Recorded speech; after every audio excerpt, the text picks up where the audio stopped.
கொதிக்கிற தண்ணி எப்பவுமே கொதிச்சுக்கிட்டே இருக்காது, ஒரு நாளைக்கு குளிர்ந்துதான் போகும்.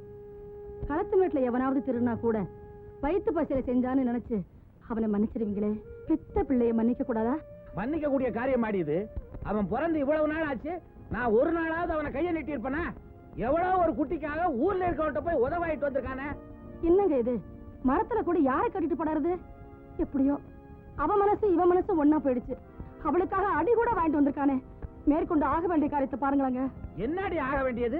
அந்த ரவுடி பைய காலிகிட்ட சரிசமமா உட்கார்ந்து சம்பந்தம் பேச சொல்றியா? அது இல்லங்க, வந்து இந்த பாருடே, நீயும் உன் மகனு நினைக்கிறது இந்த ஜென்மத்தில் நடக்காதாமா. அப்புறம் என் பிள்ளைக்கு நீங்க எல்லாதாங்க பண்ண போறீங்க?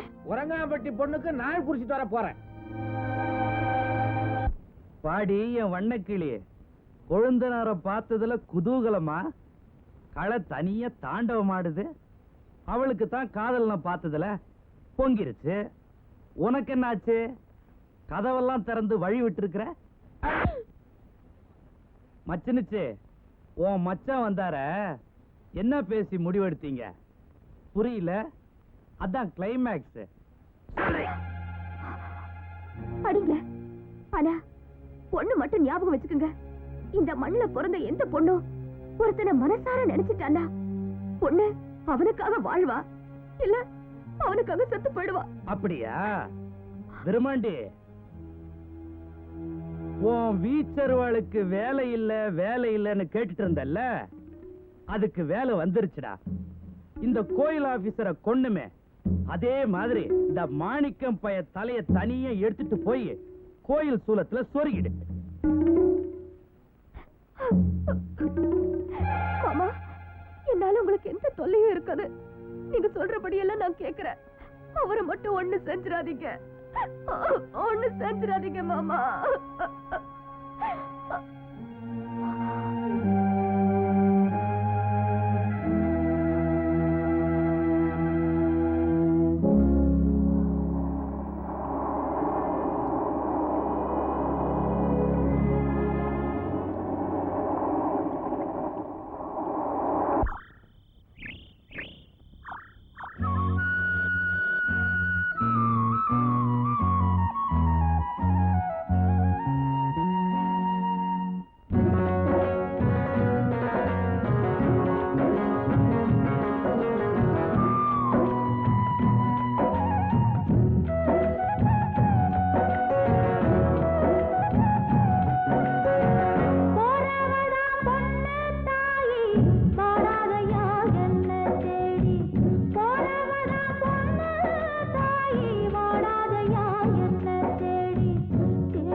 4 லட்சம் ரொக்கம் 60 பவுன் நகை போடுறேங்கிற உறங்காம்பட்டி இந்த சம்பந்தத்தை எப்படா விடுறது?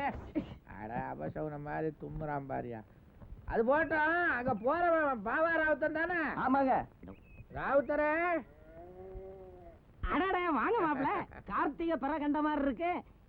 எங்க வந்தீங்க? ஒண்ணு இல்ல, பையனுக்கு பொண்ணு நிச்சயதார்த்தம் பண்ண உறங்காம்பட்டி போய்கிட்டு இருக்கேன். போற வழியில உன்னை பார்த்து ஒரு லேகிய வாங்கிட்டு போலான்னு வந்தேன். அது போட்டோம், உன் வீட்டு வாசல்ல என்ன ஒரே கூட்டம். அதை ஏன் மாப்பிள கேக்குறீங்க? ஆணு மேல பிரியப்பட்ட குமரு ஒண்ண பிரிச்சு வச்சிட்டாங்க. அது விஷத்தை குடிச்சிருச்சு. அப்புறம் பூச்சி மருந்துதான். விஷத்தை முறிச்சிட்டேன். அல்லா புண்ணியத்துல பொழைச்சிக்கிச்சு. நீங்க வாங்க, லேகியம் தரேன். ஏன்பா கூட்டம் போடுறீங்க? விலைங்க. வாங்க. நல்ல முத்து மாப்பிள, இந்த பொண்ணுதான்.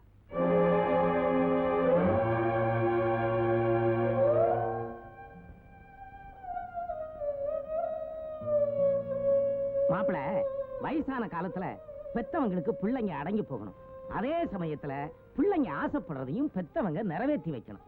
அந்த 2 வீட்டு சண்டையில இந்த பொண்ணு உசுர விட துணிஞ்சிருச்சு. இன்னும் 2 நிமிஷம் கழிச்சு கொண்டு வந்திருந்தாங்கண்டா பொண்ணு மவுத்தா இருக்கும். ராவுத்தர, இப்ப எப்படி இருக்கு? இன்னும் 2 வேளை கஷாயமும் செந்தூரமும் கொடுத்தா பொண்ணு எழுந்திருச்சு விளையாடும். ஆண்டவா. இந்தாங்க மாப்பிள்ள லேகியம். ஏதோ மருந்த மட்டும்தான் நான் கொடுக்கறேன். எல்லாத்தையும் தீர்த்து வைக்கிறது அல்லாவோட அருள் தான். மாப்பிள்ள, நீங்க வாங்க போலாம். மாப்பிள்ள, மத்தவங்க கஷ்டத்தை தீர்க்கறதுல தான் அல்லாவை பார்க்கலாம். அதாவது இந்த மனுஷன் மனசுல பணம், பதவி, பழி, கோபம், கௌரவம் இதுகள்ல எது குடிகொண்டாலும் அது குடும்பத்தை கெடுக்கும்னு குணங்குடி மஸ்தான் சாஹிப்பு பெரிய பாடலே பாடியிருக்காங்க.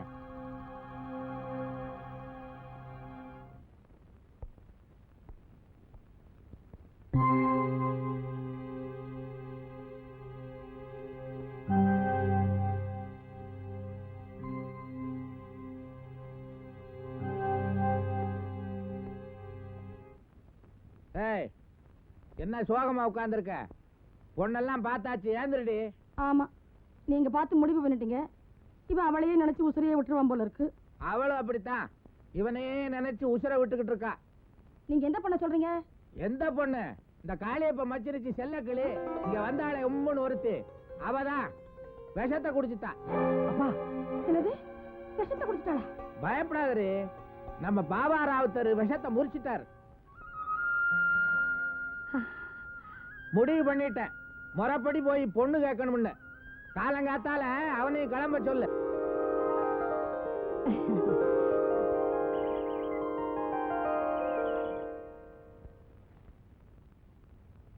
வணக்கம் காளியப்பா.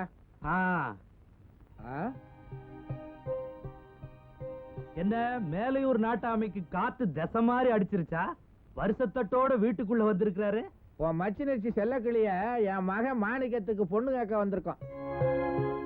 பரிசம் போட்டு பந்தல்ல உட்கார வச்ச பொண்ணுக்கு பந்தி விரிக்கிறதா இவங்க ஊர் முறையான நாட்டாமைய கேட்டு சொல்லு விரும்பாண்டி. எல்லா முறையும் எனக்கும் தெரியும்டா. உன் மச்சினிச்சு என் மகனை நினைச்சு உசுர விட்டுற பார்த்தால, அதனாலதான் உன்னையும் ஒரு மனுஷனா நினைச்சு உன்கிட்ட வந்து இப்ப நான் பேசிக்கிட்டு இருக்கேன். பையன் தப்பு பண்ணா தலையில 2 தட்டு தட்டி அடக்கி வைக்கணும். அதை விட்டுட்டு பரிசத்தட்டோட வந்து நிக்கிறிய, நீ எல்லாம் ஒரு பெரிய மனுஷனா? மாணிக்கம், எங்க வீட்டு பொண்ணை கொண்டு போய் ஒளிச்சு வச்சிருந்தீங்க, அது குத்தம் இல்லையா? என்னையே நம்பி வந்த பொண்ண கடைசி வரைக்கும் கைவிடக்கூடாதுன்னு நான் நினைச்சது குத்தமா? இல்ல அவளுக்கு தாலி கட்டி வாழ வைக்க நினைச்சது குத்தமா? அதெல்லாம் இல்லடா, அந்த பொண்ணுக்கு இவன் மாமனா வந்து வாச்சானே, அதுதான் குத்தம். ஆணு என்னண்டா பொண்ணு மேல பிரியப்படுது, பொண்ணு என்னண்டா ஆணு மேல பிரியப்படுது. அதுக்கும் இஷ்டம், அவருக்கும் இஷ்டம். அவங்களுக்கு நிக்கா பண்றதுல உங்களுக்கு என்ன கஷ்டம்? வாயில வந்ததை சொல்லிவிட்டு நீங்க போயிடுவீங்க பச்சளை பறிக்கிறதுக்கு. மாப்பிள, நீங்க என்ன சொல்றீங்க? அடாவடித்தனம் பண்ண உங்க பையன் எங்க ஊர் பஞ்சாயத்துக்கு 5000 ரூபாய் அபராதம் கட்டணும். அவனுக்கு எல்லா விதத்திலும் ஒத்தாசையா இருந்தீங்களே நீங்க, என் காலில் விழுந்து மன்னிப்பு கேட்கணும். கையபடியா? யாரு கால யாரு விழுகிறது? உன் யோகியது எனக்கு தெரியாதா? கோயில் சொத்தை கொள்ளையடிச்சது யாரு? கணக்கு கட்ட கோயில் ஆபீசர் கொலை செஞ்சது யாரு? எல்லாமே நீந்தாயா? காளியப்பா, நீ செஞ்ச தப்பை எல்லாம் செல்லக்கிளி தெரிஞ்சுட்டானதான் அவ வாழ்க்கையை பழியாக்க பாக்குற. ஏய், நீ என்னதான் கத்தி சத்தம் போட்டாலும் இந்த ஊருக்குள்ள ஒரு பய உனக்காக வரமாட்டான். ஒழுங்கு மரியாதையா உங்க அப்பனை கூட்டிட்டு ஊரு போய் சேரு. அம்மன் காப்பவுத்த அடுத்த நிமிஷம் செல்லக்கிளி கழுத்துல நான் தாலியை கட்டுறேன். அதே காப்பவுத்த அடுத்த நிமிஷம் அவ கழுத்துல நான் தாலி கட்டணும் இல்லையா பார். முடியுமாடா? முடிச்சு காட்டு.